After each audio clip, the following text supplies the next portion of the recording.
All right, all right, all right. This is Jeff Townsend, and joining me, of course, is Luke, John Daly programmer. I just like saying that, man. How are you doing? Good. Yeah, hi guys. I know TikTok's not live. I can't get it to work. I just said that. Five people telling me that. It's so weird. I don't understand it. But yeah, I've had issues with Instagram a lot. Never really TikTok. But that's going to hold us up tonight. Yeah, and it's so weird because people when they like to get cute and comment on the YouTube videos, like I don't think they realize this is like a live stream. Like this content comes from a live stream. It's not like we're sitting here doing retakes. Yeah. It's real time reading the story, real time reaction. So a lot of people have a hard time, handling that. But yeah, so this is live on Mondays at 10:45. I'm just gonna say that ish Even that's Eastern. it. What we do is we will share your scary stories live on the air, and that's what we're gonna do tonight. Luke was talking about before. I don't know if we were recording yet or not, but Luke has some Fallout themed stories tonight because, of course, that's the sensation taking over Amazon Prime. I've watched the whole season already as of you, and it's just amazing. So Yeah. And I like actual true scary stories about radioactive things. So this should be fun. who doesn't? So yeah, I got weird shadow effects I need to fix in the studio one day, but I guess I'm not that worried about it. So yeah, man, I've got two, you've got three. We'll Yep. go with the usual where the person that has three will kick things off. I have two completely different ones. One I actually have a short video with something I found on the internet. I will let you kick things off as usual. Let me try to get this music going. We'll see if we can get it working. It always takes a second or two. I think we're good. This is known as the Radiological Incident in Leah, Georgia. This is a pretty well documented case, but it's a very interesting one. On a cold December day in 2001, 3 men took their truck and drove 50 kilometers east from their village in Leah in order to collect firewood. The village of Leah is located in the district of Salanjika, approximately 320 kilometers northwest of Tbilisi, the capital of Georgia. Late in the afternoon, after the sun had gone down, the men discovered two curious objects. Lying in the forest path were two metallic cylinders. Around them, the snow had thawed up to a radius of approximately 1 meter. The wet soil was steaming. The objects were small, about 6 inches tall and 4 inches across, but they were extremely heavy. One of the men picked one up, but finding that it was hot, dropped it immediately. Encouraged by the unusual but welcome find, the men changed their plans. They decided that since it was getting dark, they would spend the night in the forest and return with firewood the next morning. They would use the hot cylinders, whatever they were, to keep themselves warm during the frigid night. One of the cylinders had holes in the frame. One man using a strong wire hooked it into the holes and carried the cylinder to an empty spot in the woods behind a large rock. There they lit a small fire to prepare dinner. The second cylinder did not have any holes, and the men lifted it with their bare hands and carried it to their makeshift camp for the night. The 3 men warmed themselves during the night using the small fire on one side and a hot cylinder behind their backs. After dinner, they drank some vodka and were settling down for sleep when they started to feel sick. They thought it may have been the alcohol, even though each had only had about 100 milliliters. None of the men could get a wink of sleep. About 3 to 4 hours after first contact with the mysterious cylinders, the men began to suffer from nausea, headaches, dizziness, and vomiting. The vomiting was very intensive and lasted throughout the whole night. Early in the next morning, exhausted from lack of sleep, they loaded only half of the gathered firewood into the truck and drove back to their homes. Late that night, one of the men had repeated intestinal distress. The next day, he went to the village doctor, but failed to mention his contact with the mysterious hot cylinders. The doctor assumed intoxication, and they also gave him a shot to treat a possible allergic reaction, and his symptoms dissipated. A week later, all 3 men began to develop redness, swelling, and painful blisters on their backs. After nearly 3 weeks of suffering, the men were admitted to a hospital in Zigdi, about 20 kilometers from Leah. They were diagnosed with acute radiation syndrome. The emergency medical center in Tbilisi was alerted, and the patients were transferred to the Institute of Hematology and Transfusion at the same city. The mystery cylinders the men had encountered in the forest were strontium-90 sources that were improperly embedded in the forest. The radioactive sources were used to power the radio relay systems between the hydroelectric station in Inguri and the Houdini hydroelectric station, which was under construction at the time.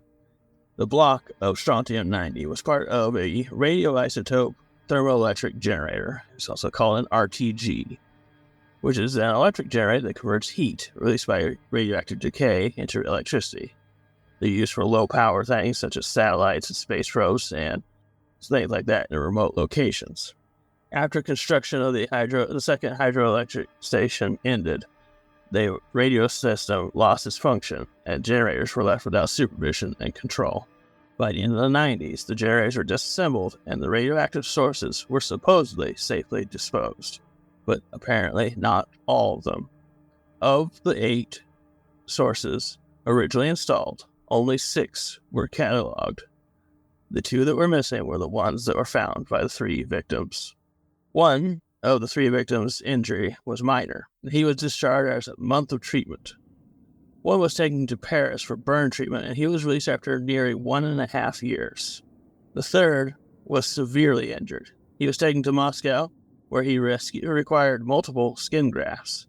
After more than 2 agonizing years in the hospital, he died of multiple organ failure. Don't go picking up everything you find in the woods, I guess.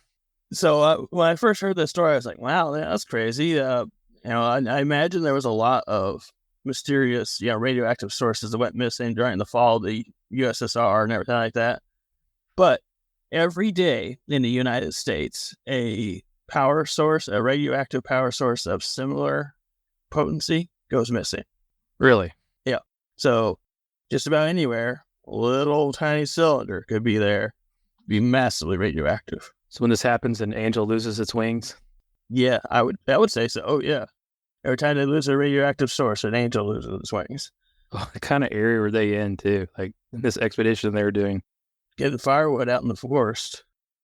The wrong forest, huh? Yeah. With no knowledge of what has taken place possibly in that area? Because it couldn't have been that far away from something, right? It said it was... It was just outside, a little bit outside of town. They were within like a few kilometers of town. Does make you wonder how they always dispose of that stuff, Yeah, I mean, things go missing. Things get miscatalogued. You might have some people who don't know what they're disassembling. They don't know what they're doing, so they might not realize what they're throwing out is not just a piece of metal. It's something horrendous. Yeah, it could be something completely horrendous. It's just, I guess you never really think about like the backside of that, because I know they had that like train derailment near Indiana, and they were disposing of that stuff, like, I don't know, an hour southwest of Indianapolis. So, I mean, yeah, it's got to go somewhere. You never know what's going to happen at some points. We don't know much about these guys, though. We just know they were, what happened to them, so. I do know that later on that the International Nuclear Agency ended up sending a crew to retrieve those sources. And they actually had to train the people that they can only be in contact with them for a total of 50 seconds each. So like they would use like a tool to grab it, move it so far to the truck, and then they would leave, run away, and someone else would grab it with another tool and drop it into the tank. What year was this? 2001. Jeez Louise, we're still that far behind in 2001? People are? Yeah. I say we, you know what I mean? We as human, I guess what I'm saying. You might as well just drink out of the thing, I think. That's crazy. So they get deathly ill. Yeah. You don't know why. But, I mean, if you did get deathly ill, though, that wouldn't be like your first guess of what was wrong. No, you probably wouldn't think that you just encountered a radioactive, isotope. You think they would say it was lupus or whatever what is it on the house? They always said it was lupus. Yeah, lupus. There's always lupus on house, yeah. No, it wouldn't be.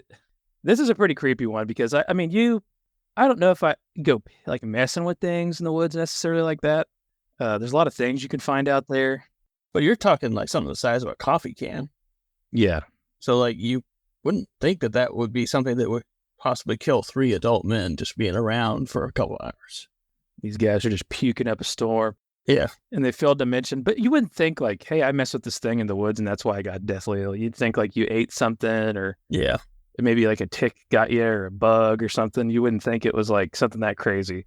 I say that, but at the same time, if there's like a mysterious coffee can shaped thing that is generating enough heat that all the snow is melted around it for 3-4 feet. That's what people in the chat are saying right now. Actually, it's if something generating that much heat, I don't think I would be messing with it.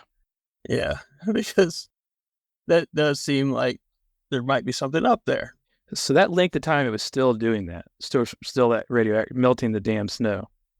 Because it went missing in the 90s.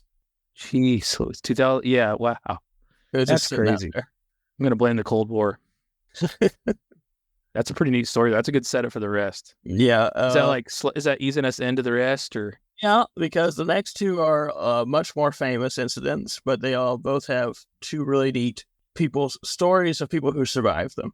And I think they're scary in the sense that this is something that happened as a nightmare that they went through it. I'm excited to hear them then. Yeah. I guess that brings up to my turn here. Yep.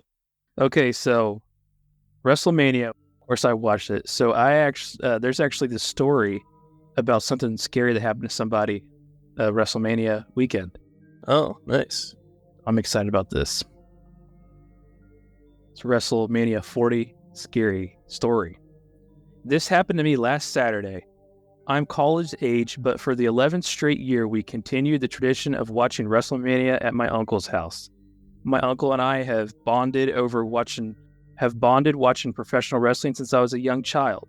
The last couple of years, they had 2 nights of WrestleMania. This year, I plan on spending both nights at my uncle's house. I had never been so excited about Mania, The Rock returning to the main event in his quest to stop Cody Rhodes from finishing his story. We planned the whole day around this. We watched the previous night's Hall of Fame. Paul Heyman was inducted in the Hall of Fame. My uncle is a huge ECW fan, so he was having a fun time seeing this, and I was enjoying watching the enjoyment that he was getting from experiencing this. We grilled out in the hours leading up to the show while watching the pre-show. It was an action-packed 4 hours during the show, an action-packed 4 hours of wrestling, ending with The Rock and Roman Reigns picking up the victory over Seth Rollins and Cody Rhodes. The show ended before midnight, but the excitement and banter about the event carried on for at least another hour. Eventually, I retired for the evening and went to the guest bedroom. My uncle's house has 3 bedrooms. 2 are on the front side of the house. The guest bedroom, is on the back side of the house. Also on the back side of the house, slightly down a hill, is the entrance to the walk-in basement. As soon as I laid down in bed, thunderstorms started moving through the area. I was excited because I absolutely love sleeping through storms.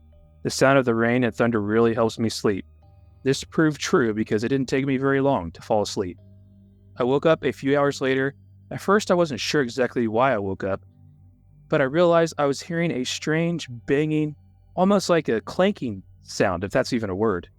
Honestly, I just assumed it was the storm and I attempted to go back to sleep. But as I laid there, I continued to hear this strange noise. I no longer thought it was the storm because I kept hearing the noise, continuous clanking, banging sound. It kind of reminded me of what it sounds like when you take an aluminum baseball bat and you tap it or hit it against a metal pole. After listening to this for several minutes, I was convinced the sound was fairly close to me, but coming from outside. I decided to get up, head towards the window, and check this out. I raised up the blinds and attempted to look outside through the window, but couldn't see anything. But I kept hearing the sound. Keep in mind, it was probably 3 in the morning in the middle of a thunderstorm. Because I couldn't see anything, I closed the blinds and sat back down on the bed. I was debating on going back to sleep, but that damn sound just kept happening. It was still happening, and it seemed to be getting louder. I decided to take it a step further and went back to the window, raised the blinds, and opened the window. Immediately, rain started hitting my face, and rain droplets started filling the window sill. I stuck my head out the window and looked right towards the driveway area and didn't see anything, partially because it was dark, but lightning was filling up the sky every 5, 10, sometimes 15 seconds, allowing me to get a brief view of my surroundings. I looked to the left as lightning struck, and I thought I possibly saw a shadow or something on the same side of the house near the basement door. The thought of what it could be immediately sent cold chills throughout my body, and the hair on the back of my neck stood up as I waited for the next round of lightning to get a better view of that area. When the sky lit up again, I could see a person in what appeared to be a raincoat. This person was striking the basement door handle with a hammer or something. Fear consumed all of me, and I remained completely still. I know this probably sounds ridiculous, but I was afraid. I felt like I couldn't even move. Or shortly after, I did. When lightning lit up the sky again, I could see that person had started walking towards me, or possibly running. I couldn't tell. Anyways, I didn't wait. I slammed the window shut and locked it. I darted out of the room and started running across the house towards my uncle's room. Halfway through the house, I heard that person banging on that guest bedroom window very hard. I ran into my uncle's room and woke him up out of his deep sleep. He seemed very confused at first, but it didn't take him long to react. He jumped up, ran to his closet, grabbed his shotgun, and left the room, headed towards the front door. He put on his boots and ran outside in just his boxers with his gun. I waited inside. Wasn't very patient because of concern. This felt like hours. It was probably just a few minutes. A lot of things were going across my mind. My uncle's safety, and who was the person behind this madness? He finally returned, breathing heavy and covered in mud and soaked. He told me he ran towards the back of the house and he thought he saw a person running into the woods nearby. He said he approached the woods, stopped before entering, but did see shoe prints in the mud going into the woods. He didn't feel safe chasing the individual any further, so he decided to come back in the house. For whatever reason, he didn't feel like he needed to call the cops, and he elected to remain awake for the remainder of the night, protect the house. I obviously couldn't fall back asleep after this, so I decided I'd stay awake with him on guard duty. I'm not going to lie, I was so afraid whoever that person was would return. Luckily, that never happened. Eventually, the storms passed over and the sun finally came out. That morning, a few hours later, my uncle and I went to the basement to check out the damage on the door. That person inflicted quite a bit of damage, nearly completely destroying the door handle and lock. Luckily, this basement door was made of steel. Anything weaker, I'm sure the person would have made it into the house and done God knows what.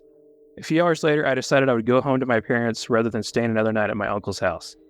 I enjoyed WrestleMania Night 2 at my parents' and watched Cody Rhodes finish his story by defeating Roman Reigns for the championship in what I consider the greatest WrestleMania ever.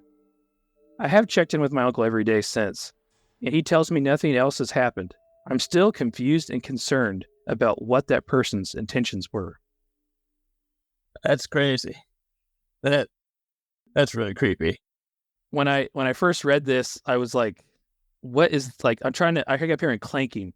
Then when they said like that the aluminum baseball bat hitting the pole, Yeah. I understood what it was then connected the dots, obviously, when they talked about the hammer hitting the lock. You could picture that sound in your head, right? Like that. King. Well, yeah, because you mentioned he had like a steel door, like kind of like a metal door. And I have actually had to do that once because it was a door that was like the door was locked and we couldn't get the keys and everything. So I've had beat it with a hammer. Yeah, to get in. And you can picture that noise. I can picture that noise perfectly. And yeah, it's just really good, description of it. Yeah, that was crazy. That would be a nightmare to see, and then like being during a rainstorm, that just makes it even worse. Like that's just so weird. Someone just hammering away at this door. That'd be traumatizing. Let's see here. We got people making comments. Hey, Nikki VT. This is from the last one. Deadly game of hot potato. That's from the last one. We got, you mean 2 weekends ago? I don't know what you're talking about. WrestleMania was last weekend, not this weekend, but the one before. I don't know. I just read the story. The Undertaker, somebody said makes you want to have a security room with security cameras. Yeah, it makes you realize that even though so many people have security cameras, not everybody does. I mean, yeah. I do. Even then, it's like during the night, like a stormy night like that, visibility would be terrible. You wouldn't be able to see very well on it. It's the Undertaker, yeah. Well, how did you like how he made sure he threw in the celebrate the WrestleMania, though? For Cody Rhodes, I mean, you got it. It's when they submitted the story, asshole. I don't know who is saying these things, questioning if it was last weekend or whatever. It was the weekend when the weekend before they shared the story. Story's not from today. I didn't say it was from today. Jesus Christ. Had 3 people making comments about it. Psycho trying to get in. No good intentions at all. Yeah, I don't know why you'd be taking a hammer to somebody's door. It sounds like it was like a rural area. Yeah. Because there's woods by it, so... I mean, either this person was completely unhinged, he was just going in there to kill him, or maybe he thought there was something worth stealing from this house. I don't know if it's like a really nice house in some way. He didn't give any details about the house, and he hadn't actually followed up on any comments that people had replied. So I mean, No, I mean, I don't know. They could have just been a burglar. Maybe they assumed everybody was out or something. Who knows? Or maybe thought he could get why would in. you pick the hardest door to go through, though? You know, it's possible a bad plan that had a hitch in it right then. He probably didn't think through. Probably didn't think that door was so secure. How long do you think he was hammering at that door? I mean, he woke up from it eventually, but I mean, how long do you think this could have been happening? Probably several minutes. Probably close to 10 minutes. Like, there's a lot of things I think I would do, but I don't actually know if I would stick my head out the window. You know, but that's a really messed up sound. Yeah, I guess I might if I was like really tempted to just try to get a look. But it would have to be a sound that makes me go, "What the heck?" Would you run out in your boxers like the uncle did? You'd have to, right? You got to react, I guess. Yeah, I've thought about it in the past when I hear something outside and I'm just like, I can't tell what the hell that was. I was like, I'm just gonna run out there, but then I usually figure it out beforehand. It's like, oh, I don't need to go out there. This is like the Battle of Fort. What was the fort? Fort Ticonderoga. But with the pants. Yes, with the pants. There was the heavily debated pants thing. Yeah, it's easy to say you'd put on pants, but that takes time. And there's probably a painting of this person without pants on. Yeah, Ticonderoga. Yeah, everybody's getting in on it now. Yeah, that was a great episode of America Stories, by the way. But yeah, I don't know. This is a cool story. I thought it was, because I did watch WrestleMania. I thought it was cool. Then I read this. I'm like, thank God this didn't happen to me WrestleMania weekend. Yeah, that would ruin the whole experience. You sound like he's a pretty good trooper. Right? I mean, would you stay another night, though, for the sake of tradition? Or would you go back to your parents? I would stay just because of the fact that, like, I would want to help keep them safe in some way. Would you have called the cops? Oh, absolutely. Yeah. As soon as I saw the guy, I'm assuming they had a cell phone, I would have just called the cops immediately. Isn't it weird that people still don't always call the cops? Yeah. And it's so easy to call the cops. That just shows you people that's like a normal thing, though. People just don't call the cops. And people just don't like talking to the cops. Yeah. Like, I'm going to, I guess, handle it on my own. I don't know. Yeah. I can take this guy. Yeah, I'll take this guy with the hammer. So would you have chased him out in the woods further? No, absolutely not. Yeah, stopping at the woods edge, that's definitely the best plan. Well, I was worried when I read this he was going to go into the woods. Yeah. It was going to be like a whole thing. Then it stopped at the woods. I was thinking, thank God, because going into dark woods, you're already at a disadvantage, Yeah, that would have gone really bad. Would have gone really bad. Well, I enjoyed that one, dude. Yeah, it was great. It's a little bit different than yours, but we'll let you go ahead and jump back into what you're doing. Yeah, mine are different than anything we normally do. Those are the fun ones sometimes. Yeah. Can you hear me now? All right, well, let's just hope it works properly. Fingers crossed. Yeah. All right, this is Escape from Chernobyl. Also, he starts with a start of this. His English is his first language. When he typed this out, he said there might be some grammar problems. My name is Yuri. I'm a musician in taverns of Northern Europe for drinks and for the generosity of patrons. I was a once classically trained pianist. I studied at St. Petersburg Conservatory in the late 1970s. I have lost my eyesight, and I have numerous illnesses, and I am a survivor of Chernobyl. As the disaster first occurred, I was in a state-sponsored musical dance troupe. Our gathering was immediately enlisted by the government to calm village peoples in Pripyat and the surrounding area around Chernobyl. Mere hours after the meltdown commenced, our bus entered the exclusion zone at checkpoint Dityaki. We were not told anything, and the soldiers made it forbidden to speak to the village people. Imagine not knowing a disaster was taking place, yet seeing the strange workings of the radioactivity all around. People were getting sick, they were dying, they were quarantined and not allowed to leave the zone. Some believed the world was ending. We all became resigned to the fact that we were going to die. The soldiers had masks and guns. They could see the fear on their face, too. As dead men and women, we gave our best performance ever. Allow me to describe our final performance at Pripyat. As the music played, the ballerina danced like never before. The passion of the music and her movements were legendary. She was a beautiful girl dancing her final dance with love in her heart. She allowed her long, flowing hair down, and it seemed to float mystically in the air. As the music crescendoed and she spun delicately around, her hair was flying away from her head. Gently, long gold strands of her hair floated to the floor as she danced. I saw blood leaking from her nostrils and down cheeks from her ears. The sparse crowd knew that this was the start of something bad. The children ran to her with flowers from the meadow. Their hair and teeth had started to fall out over the past few hours. The petrol generator stalled, and for several moments we were in darkness. I swear I saw the flowers glowing. That night, I climbed out a window of the lodging house. The soldier, who saw me before, saw me again. He lowered his carbine when our eyes locked in silence. I ran through an alley and a hot-wired car. I drove nonstop to the northwest on back roads. I learned as a boy, avoiding checkpoints imposed by military.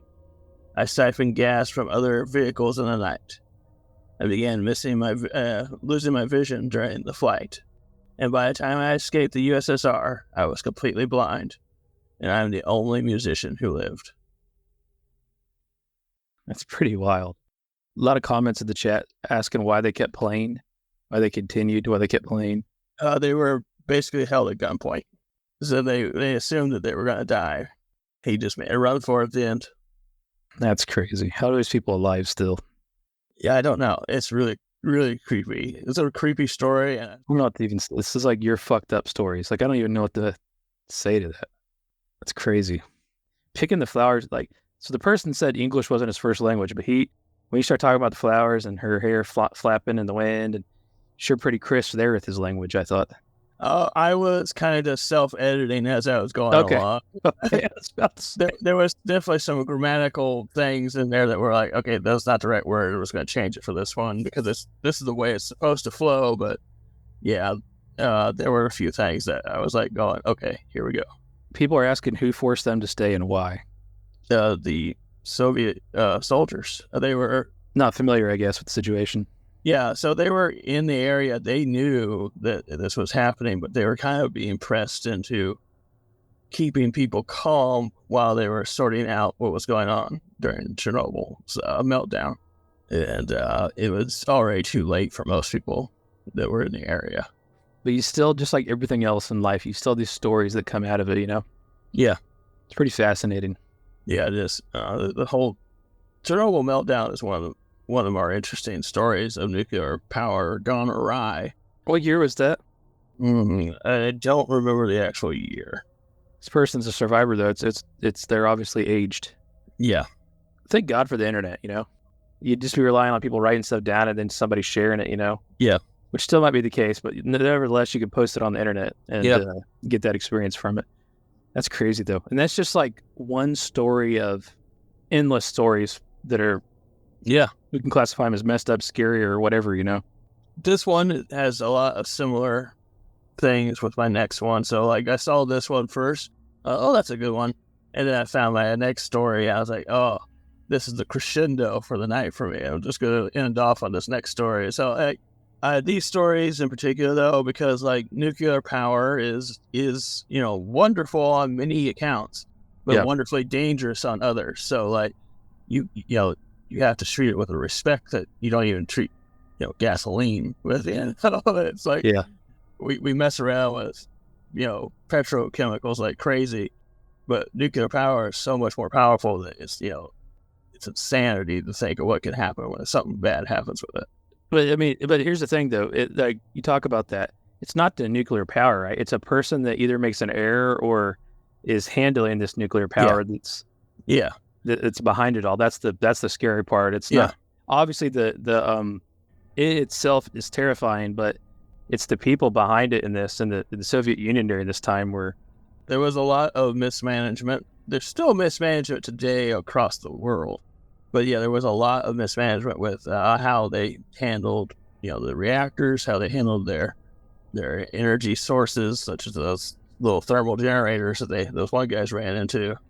And it's scary. They're terrifying, really, because it's like an evil force that you can't see that's killing you, and it's 100% real. Like, there's no question about radioactivity being a thing. So, like, Yeah. It wouldn't be a thing without people, though. yeah, This is it just, we're talking about Fallout, and this is obviously inspired by Fallout. Just think about these are just small scale things in the bigger picture of the world. yeah. Think about a huge scale thing and forced to stay there. That's pretty messed up. I guess at that point in time, where would you go, though, Yeah, I mean, How much exposure is that, I don't know the science behind it. Yeah, I remember hearing at some point, but I didn't really get numbers again, but it was a fairly extreme exposure to radiation to a lot of people. Yeah, for sure. There was I want to say a good story, but it's sad. I mean, yeah. Another Your Sad Stories night, but makes you wonder if you're in an area where you're completely defenseless too, right? Like, things could have gone really bad here. Yeah. But some places just defenseless against them. Yeah. Comments about it's crazy how that person survived. It makes you wonder, how passed down was the story, Yeah, I'm not sure. I'm not sure if this was being translated from another person that's writing it down or something. I don't know. It's really interesting when you think about how people survive certain crazy events. Yeah, like we've had stories about the guy who fought the bear, Gene Mo. Yeah, he survived that. You got the one fellow who he had that boulder on his arm, and he had to actually breaking his arm off or cutting it off and something. Yeah, you have all these things that people survive. They're just, you don't think a human being can survive that. And so, someone surviving this, as sick as he got, going blind permanently from this. You think Gene Mo could have got the bear if it was radioactive? Yeah, I still think he could have taken the bear. He would have taken the Fallout bear. You're talking the one directly from the show? Yeah. Yeah, that was terrifying, wasn't it? That guy's like, "Oh shit!" He starts running. Such a great show, man. I'm just amazed by that. 1986 is the year our moderator finally came through. Yeah, he said that he was trained as a pianist in 1970. Hey, I like that. I think that was a pretty neat twist in there, right? I mean, this guy's a pianist. He's very musically gifted. Yeah. And great detailed description of beautiful women, too. So I'm always for that. Yeah, everybody. She's a good girl. She's crazy about Elvis. Yeah. You never know what you're going to get on this show. That's kind of the cool thing about it, right? That's what I enjoy about it. A pretty broad scope of things. And with that being said, dude, my next one here, it's a doozy. It's a short one. So this is a story that went viral. I got to pull it up on my phone. This was actually about 4 or 5 years ago now where this thing went big. So I have daughters, right? And my oldest was really into Frozen, that movie. Yeah. It was a huge Disney box office success. I've probably watched the movie about 100 times. You know how it is when a kid, they just watch the movie over and over. I wasn't watching on my own, just for the record. Yeah. Maybe I was. I don't know. Judge me if you want to. But anyway, so this centers around that. So this actually went pretty viral. It's about a haunted Elsa doll. Weird. Yeah, I'm going to cue up the music. We're going to go with it here. Oh, hang on. The audio started cutting out again. What about now? Now it's good again. That's weird.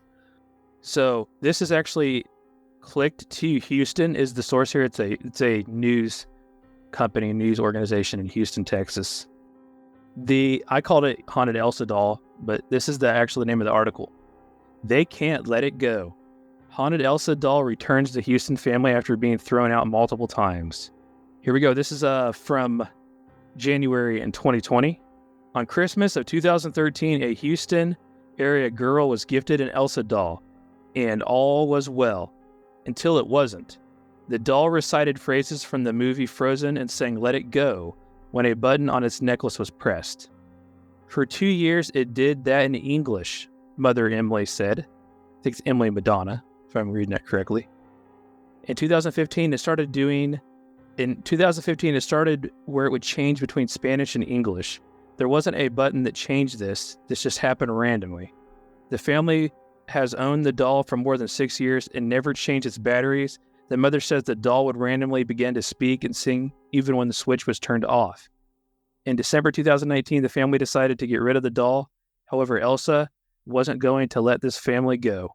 Despite throwing it into the trash, the family found the doll inside of a bench in their living room weeks later. The kids insisted they didn't put it there, and I believe them because they wouldn't have dug through the garbage outside. This was in the outside garbage.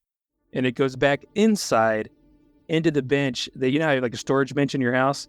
I'm looking at the picture here, but which I guess it's not really relevant. But yeah, it ends up back in this bench in this house. They find it weeks later. Blows my mind. Kids said they didn't do it. Elsa completely stopped operating in English and began to only speak and sing in Spanish. And we'll actually have a video to share afterwards on this. Once again, the family attempted to throw out the Elsa doll. Her husband double-bagged the doll and placed it at the bottom of the garbage can outside the day of trash day. The family traveled and forgot about it, but when they returned, their daughter found her old friend outside of their house. Okay, this is a quote here. Okay, guys, seriously, we need help.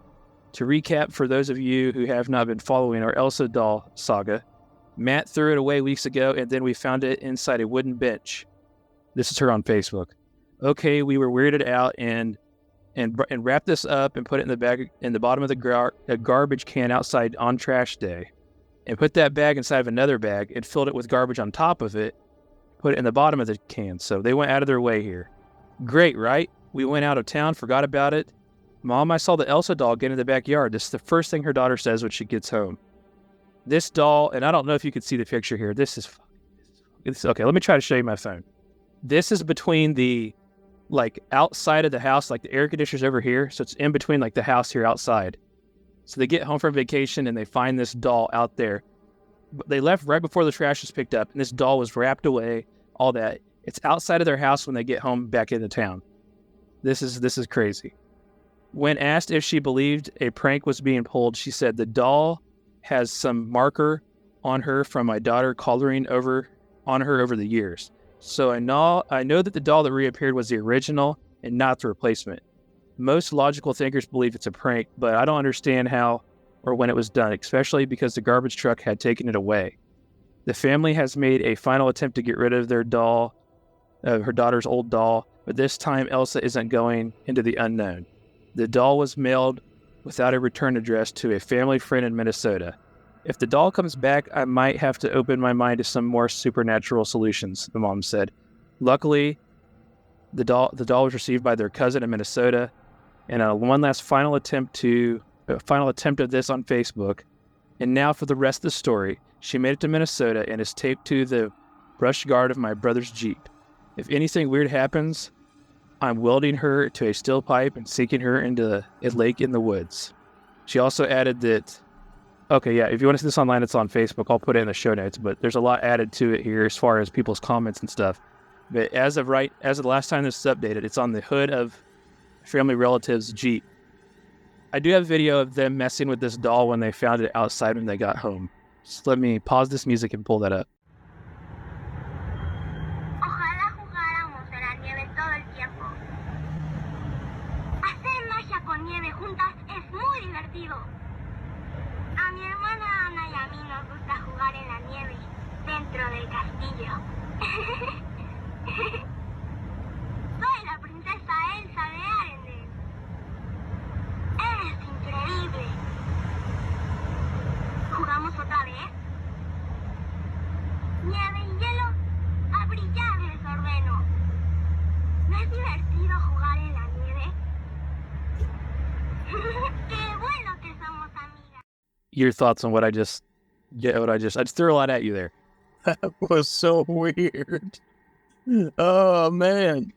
The fact that it was in the backyard there after the double bagging and everything, that was really freaking weird. Especially with everyone leaving.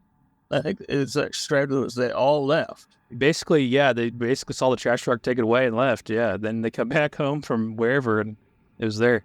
That is so messed up. Oh, wow. Can you imagine being that little girl and you go outside and it's outside your house like that?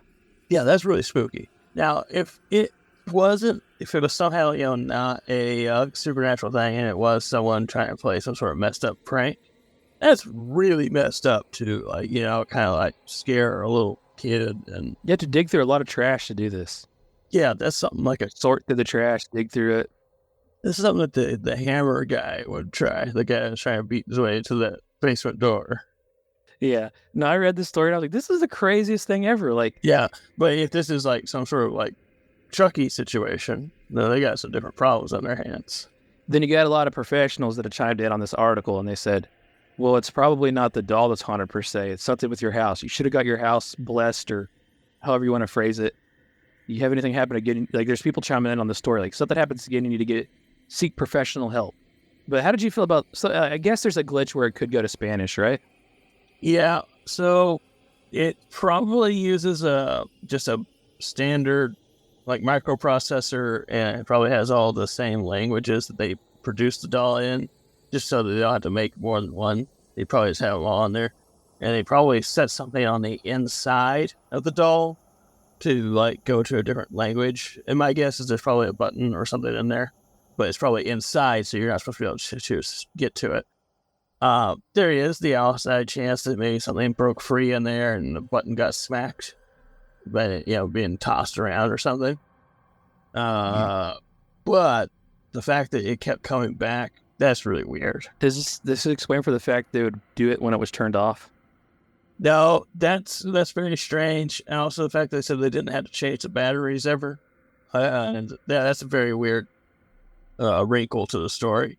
I would just offering that would make sense that it probably would have all languages on there. There's definitely some other weird stuff with this story though. I'm about at 99% sure I had this doll. My daughter did, and I tried to locate it, but I can't before this. But I was curious too. I was like, I got to get one of these dolls and see. I'm pretty sure it's that exact same doll. That's why like this story I could relate to the story. I was like, I would like to see the insides of one of those dolls, see what the circuitry looks like that has, and see if it does have all the languages on there, or if there's some way of telling. But would you like to see the inside of the doll to see how it broke out of the trash multiple times though? That part, you probably wouldn't be able to explain that way. I can't imagine. So like the first time, right? It's hidden in their house. They find it weeks later. Yeah, that's very strange. I don't know. I thought the story was super creepy. I was like, I can't wait to share this one with Luke. Yeah, that's a good one. That's really creepy. So what did the article say here? It was like titled. It caught me like instantly. It was said, "They can't let it go." Such a great title. Yeah. So yeah, all credit to click2houston.com for their great article on that one. I enjoyed the hell out of that one. Yeah, that's a really good one. You ever experience a scary toy or anything? No, I do know I've known people talk about like Furbies being scary or something like that. I never owned one, but I just think everyone just got scared of it because they're freaking creepy looking. But yeah, I had a cousin that said she would have it has a SpongeBob toy car, and even though the house is apparently haunted, I could share a different story about that another day. But my experience, but it would just start driving around on its own with no batteries in it. You often see like those things manifest themselves through toys, I guess. Yeah. You know? Moderator said they had a marionette puppet once. Yeah. Was it scary? It was if you're afraid of clowns, it was like a clown puppet, and it was this is a while back, so Tales from the Crypt was on. Oh yeah. And there was like a marionette clown puppet on there. Yeah. And seeing that very young, and then that clown puppet being tossed underneath a blanket at you then immediately he tried to destroy it. Actually, we need to find this Elsa doll and put it in his room. He wakes up, like, not doing a scene, right? Like a year. Yeah. Wakes up to an Elsa doll. Oh, man. He'd freak out. I know he's listening. That's why we're having this conversation. Yeah, some toys are really creepy. Like, I always think of those dolls. There wasn't like a clown one, but like Goosebumps also had that one. Yeah. So, like, I know what you're talking about. Those things are creepy, man. Yeah. Yeah. Toys can be creepy, though. It's not the first time. And there's so many doll things out there. This is not like an uncommon thing, but for it to just keep coming back, dude, that's pretty uncommon. Can't get rid of the dang thing, but that's pretty weird. Yeah, it's a cool story though. Yeah, I liked it. You've got one last story for the night. I do, and it's going to be the best of all them, I assume. I think it is. And it's scary because it's a nightmarish scenario. You said this is a 100% true story. Yeah, and it's because this story actually comes from the BBC News. Oh, okay. Yeah. Gotcha. This is titled When Time Stood Still, a Hiroshima Survivor's Story. Okay, let me get myself queued up here. Summers in Hiroshima were suffocating, and the morning of August 6, 1945 was no different from any other hot and humid day. Shinji Mikamo had taken the day off from his work as an apprentice electrician in the army to help his father clear their home, which was soon to be demolished. Months of air raids had caused devastating fires in the cities across Japan, so the government had decided to create fire breaks. Mikamo's house was one of those to be flattened. Makes no sense, growled Shinji's father, Fukuchi. But orders were orders. Shinji's mother, Nami, who was gravely ill, had been evacuated to the countryside, and his older brother, Takaji, was fighting in the Philippines. So, 19-year-old Shinji and his father were living alone in the city. Before long, Shinji himself was due to end his apprenticeship and join the army, so he too would most likely move away. They set to work after the usual wartime breakfast of millet and barnyard grass porridge. Fukuchi would joke, "I wake up early nowadays because I am fed bird food." Fukuchi looked at the pocket watch he always carried with him, a round watch fitted in the palm of his hand. The silver casting worn smooth by his touch. It was 7:45. Shinji climbed up onto the roof to remove the clay tiles. Neighbors had offered the homeless pair a room, but there was no toilet. They needed the tiles to make a roof for an outhouse. There wasn't a cloud in the sky. From this vantage point, Shinji looked out over the gleaming city. Down in the yard, Fukuchi called up to the sun, not to daydream. Shinji quickened his pace. At nearly 8:15, he remembers lifting his right arm to wipe the sweat off his brow. But suddenly, a blinding flash filled the sky. He recalls, "Suddenly, I was facing a gigantic fireball. It was at least 5 times bigger and 10 times brighter than the sun. It was hurtling directly towards me. A flame that was remarkably pale yellow, almost the color of white. The deafening noise came next. I was surrounded by the loudest thunder I have ever heard. It was the sound of the universe exploding. In that instant, I felt a searing pain that spread through my entire body. It was as if a bucket of boiling water had been dumped over my body and scoured my skin." Shinji was thrown into darkness as he was buried under the house. He became aware of his father's voice calling, coming closer. Although he was 63 years old, Fukuchi was strong. He pulled his son from under the rubble and put out the flames that was licking his body. Shinji's chest and right side of his body were completely burned. "My skin hung off my body in pieces like ragged clothes," he says. The raw flesh underneath was a strange yellow color, like the surface of a sweet cake his mother used to make. "My father and I looked at each other, frozen," Shinji said. The city around them had disappeared, reduced to ash and rubble. Shinji couldn't understand what had happened. It was as if the sun exploded. His father guessed the real cause immediately. "They've demolished all the houses for us," he said. "Guess they saved us some labor." There was no time to stand and talk, though. The ruined city was now on fire, and they had to take refuge. Shinji and Fukuchi headed toward the unfamiliar post-nuclear landscape to the river. While there, as bodies floated face down to the river, they soon witnessed another strange and terrifying phenomenon. The many fires across the city had created storm-force winds, which now combined into a tornado. A dark monster, Shinji says, that sucked up everything in its path. It picked up and threw down parts of collapsed houses, furniture, and water from the river. As it approached, people clung to whatever they could for safety. This new world was hard to understand. But once the fire and tornado had died down, Shinji and his father set off across the bridge in search of shelter. Walking was agony, not only because of his burned flesh, because of the large numbers of dead and dying bodies on the ground. My feet were charred and clumsy. Every step or so, I would unintentionally step on an arm or a leg, and hear the person below me wince in pain. I felt like a vulture, crossing that bridge and leaving all those wounded people behind to die. Slowly, with my heart breaking to countless pieces, I had stumbled forward. I did my best to follow exactly in my father's footsteps, hoping and believing he would know the path to save us both. The bomb had laid waste to Hiroshima. Out of its 45 hospitals, only 3 still functioned. There was no help, no medicine, no pain relief.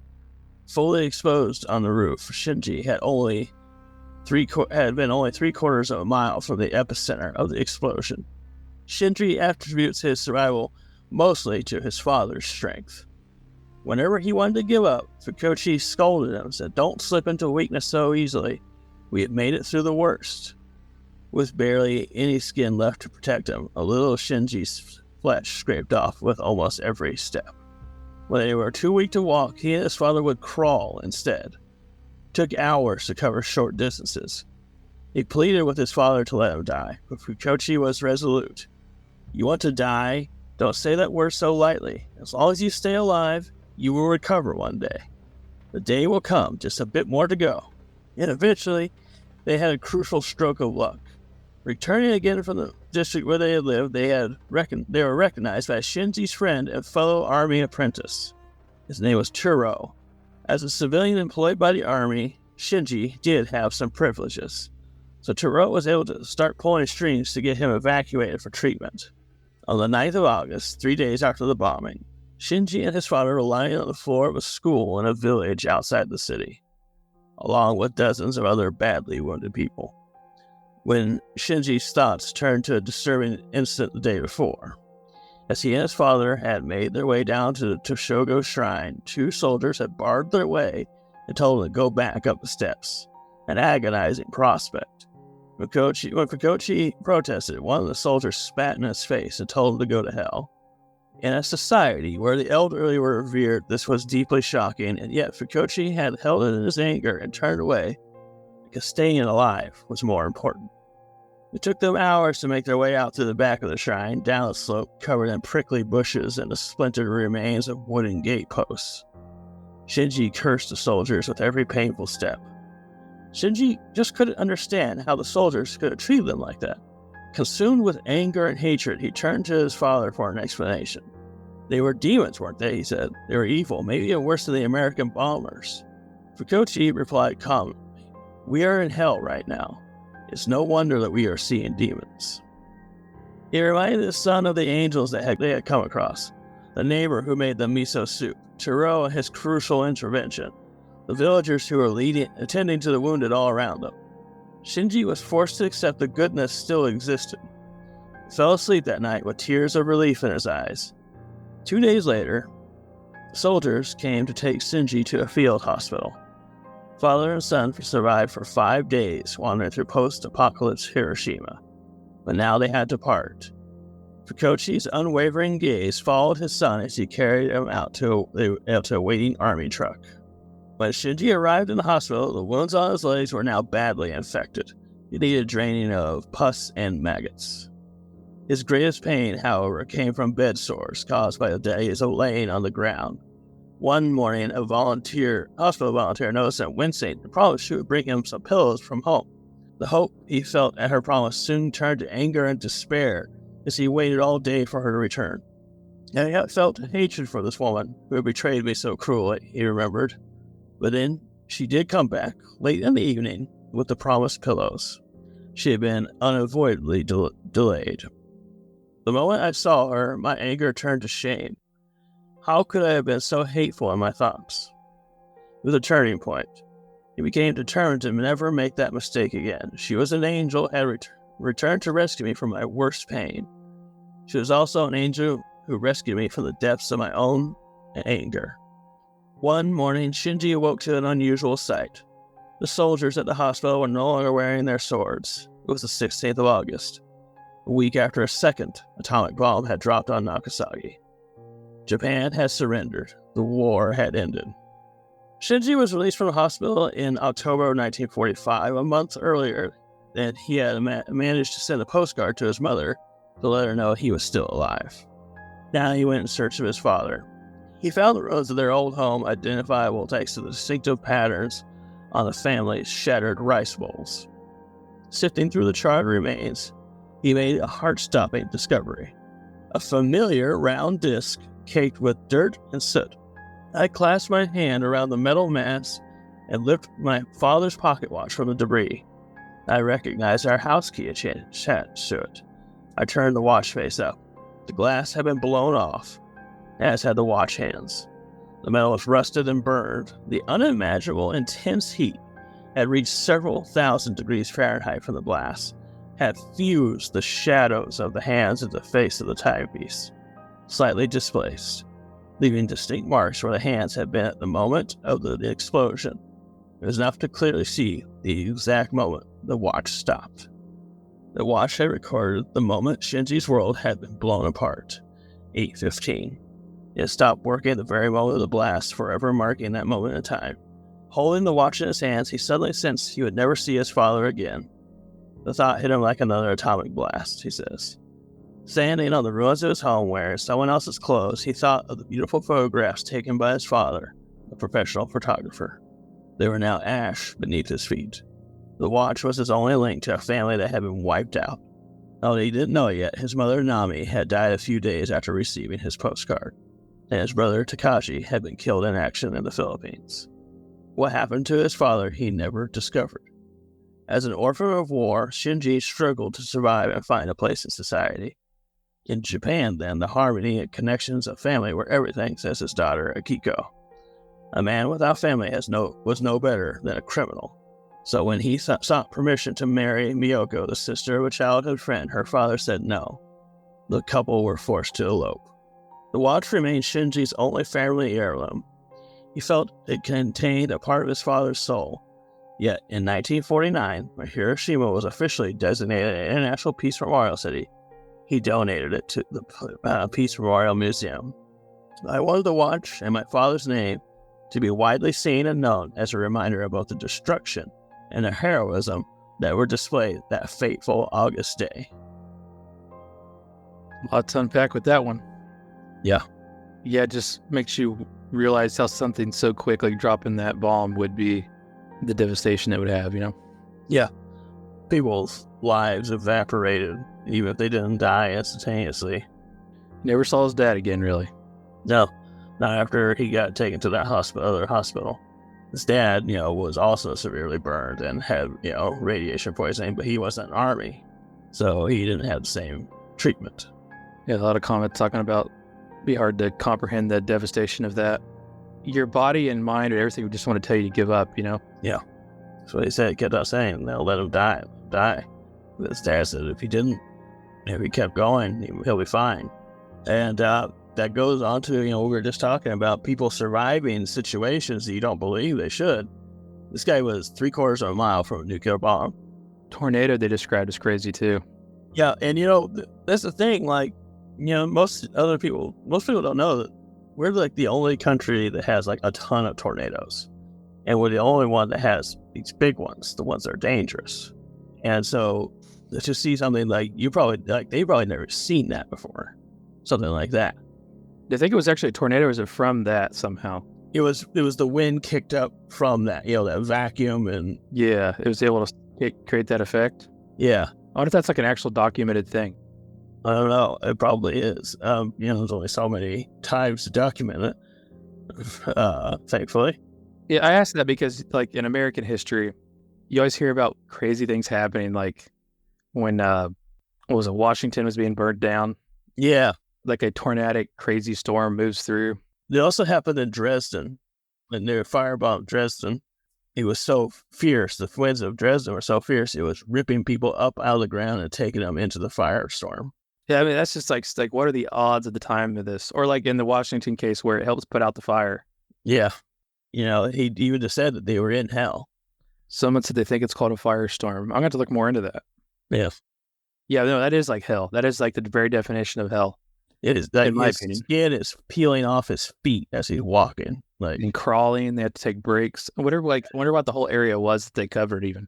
Made it seem like they didn't make it very far in a very long period of time. Right.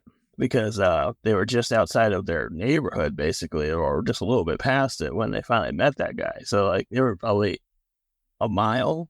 They managed to get, crawling over all those bodies and stuff. Horrible situation. On the flip side of that, what do you think? We talk a lot about the supernatural on this show from Scary Stories. Do you think, like, an area like that, like, what kind of activity it would have if this did exist? That's a good question. I would like to know if there's anything on the planet that will cause supernatural events to occur. It has to be the bomb.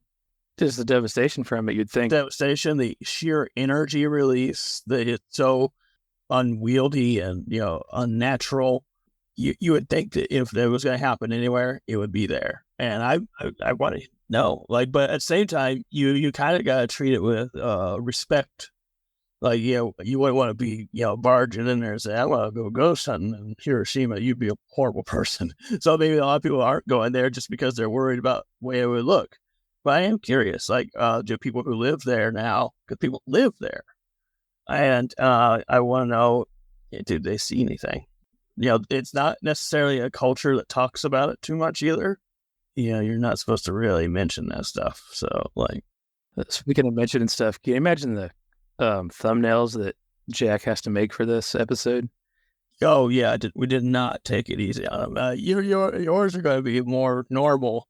Well, I mean, is it normal? It's a doll. Then you're going to have this terrible thing. You're going to have a WrestleMania thing, and, like, it's going to be all over the place. Yeah, devastatingly terrible. It's an unholy powerful weapon. Like, this is the opposite of good in every way. And what happened there it's just nightmarish. It was inconceivable what happened to these people. It's inconceivable. You can't even begin to process the pain and agony created. I think the scary part is, like, tying this back into Fallout, because that's what kind of sparked this. Yeah, and that's when I saw that movie, when I saw that show, that first episode. I saw that, I was like, man, it's scary. But then I was like, people actually lived through this. This actually happened.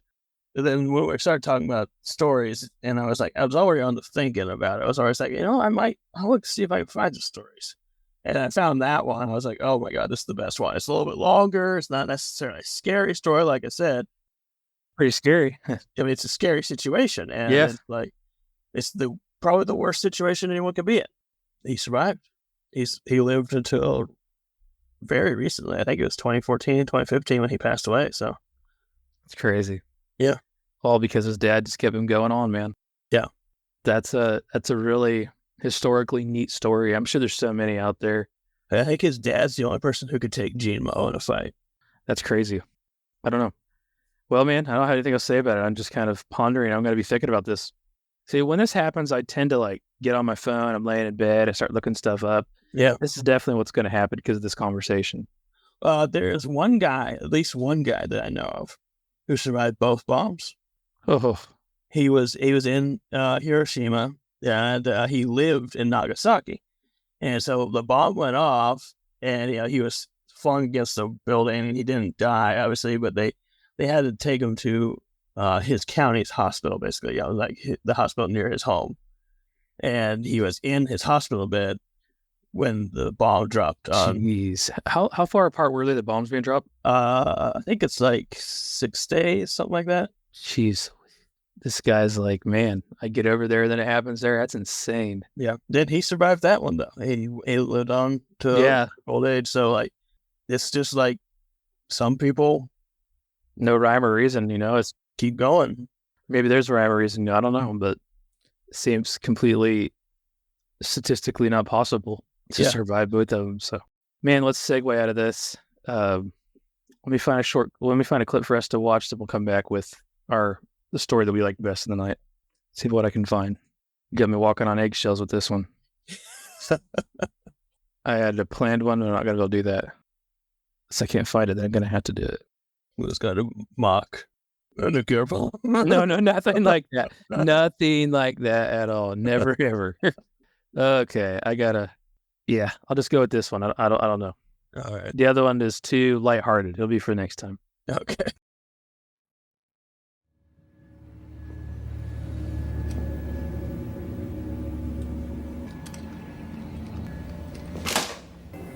sit. Take it easy, Yank. I didn't volunteer for this. No one got nothing they didn't deserve. I certainly didn't want to fight you. Bullshit. It's not bullshit. The military, they sent me to every hellhole on this earth. Just to do their killing. Then they disowned me. 4 years in an African prison. Taken out there twice a day by the natives. That's bullshit. Sounds like you had a hard life. Yeah. Good thing it's over.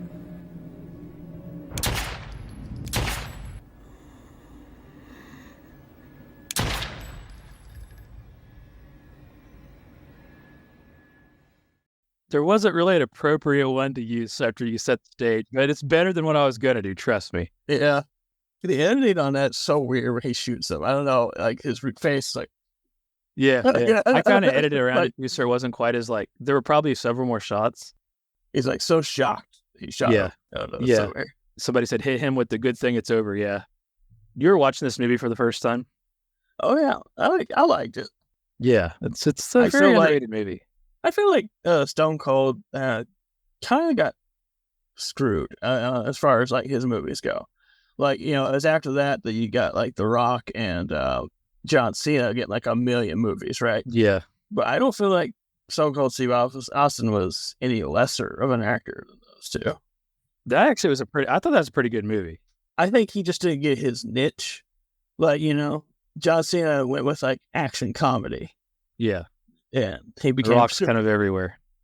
Yeah, he became like the John Q everyman action star. Yeah, he was like, Thought of the John Q movie when you said that.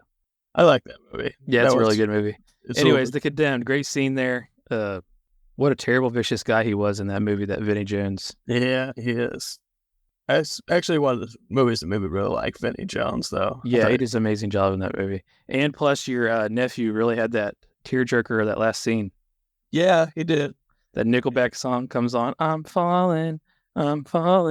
He would just melt in the recliner couch or wherever. Remember? Yeah, And Nickelback hit him so hard. yeah, I think about that every time I hear that song. Yeah, me too. It's been like, I don't know. It's 20 been at years. least 16, 17 years. And I will never think of that song any different from that. That song would just hit him so hard. Then it's the look at this photograph. That's the song that got him all emotional was that I'm falling. It plays at the end of this Condemned movie. I'm trying to think of what it is. Show me what it's like to be the last one. Yeah. Yeah. And at the end, like they take Stone Cold back to his girlfriend's house in Texas or wherever, and they drop him off, and he gets out of the car, and she like runs outside. You know what I'm talking about? She's like staring, and like the car passes by, and he's just like, then he just that grin. He's like, then it ends. Yeah. Anyway, it has nothing to do with any of the stories tonight. So you tell me, what story did you think was the most interesting, the best, the worst, whatever way you're thinking? You know, for me, I'm kind of biased towards them. It's gonna be the Hiroshima story. Yeah, that last story was a doozy. Yeah, I don't know. I just was like, when I read it, I was like, oh man, this is that. You know, it may not be like the perfect scary story, but it's terrifying and it's all right. Define perfect, because it might be the ultimate scary story. Yeah, and so like I was like this. I loved it. I mean, I also really did kind of like the doll though. Like that's one of those like classic scary stories. Yeah. Like, you don't know what's happening. It's creepy as heck because dolls are creepy. And yeah, I like that one too. What about the fresh off the shelf WrestleMania story that just happened recently? I did like that, but I felt like the doll one kind of just stole the show for me as far as that goes. Yeah, the doll one is, I don't know. It's really good. Like it's a good story, and then the video. We can't fathom the bomb, but we can fathom a spooky doll showing back up and how terrifying that would be. Yeah. I could deal with that in my day-to-day life. And so, Oh yeah, but and also I'm just like, yeah, I could picture that happening. Yeah, I've seen videos of the bomb. I've read stories about the bomb. If I saw the bomb, I don't think I could process it. I would probably just shut down. it's definitely ties in and makes me want to play some more Fallout though, because that world post bomb is insane. Yeah. If you're listening to this and you don't know what we're even talking about, It's Fallout's a video game franchise, and they've have an adaptation of it in a TV. Probably the best video game adaptation TV series or movie. I would agree with that. And yeah, it's on Amazon Prime. I suggest everybody check it out. And I wish we would have got ahead of it and could have done some content on it because it's pretty good. Yeah, well, I didn't think it was going to be that good. I honestly didn't. And then I watched it. I was like, oh my gosh, this is the best show I've ever watched. Yeah. Guess it's not best since Max Payne. You think you meant Mad Max? We'll go with Max Payne. That's fine. I think of Mad Max, but Max Payne was the video game movie with Mark Wahlberg. I never watched it even. Is it good? It's pretty good. If you like the video game. Well, I mean, the video game, he has great memory, if I remember correctly. Yeah. Down to like how many sheets are left on the roll of toilet paper.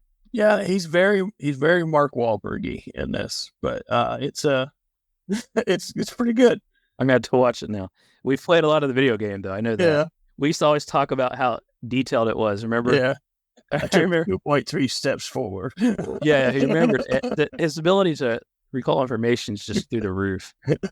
It's like John Madden's different, right? Like he just states the obvious. Yeah. But Max Payne, he just remembers everything that's ever happened in his life. Yeah.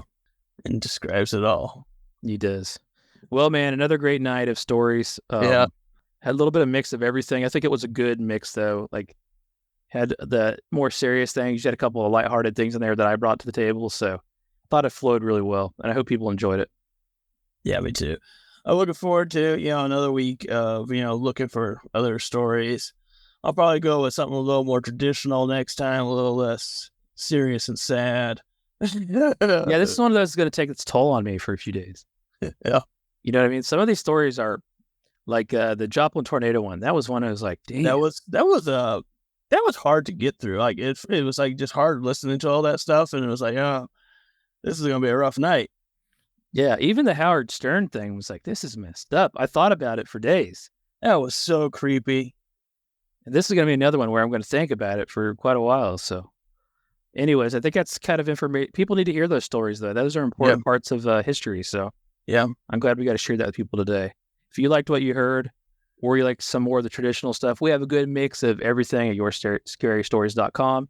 The show's available on YouTube at Podcast Father. Just type in Jeff Townsend or Your Scary Stories, you'll find it. And we've got a Reddit group and a Discord group, and I don't know anything about it, and I'll let you talk about that.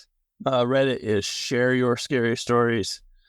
Discord is Your Scary Stories. Your scary stories. I don't know. You're very Rory's. I totally got tongue-tied. Your Scary Stories is our Discord. Both of them have links on the website at yourscarystories.com. Well said, man. Anything else you got before I hit my thing and I'm going to get us out of here? No, I just think that, everyone should watch Fallout now, and Amazon should pay us money for mentioning it 150 times. I think they should. I'll reach out to them about that. I won't hear anything, but I'll try. Yeah. All right. Until next time, keep being you and keep being great.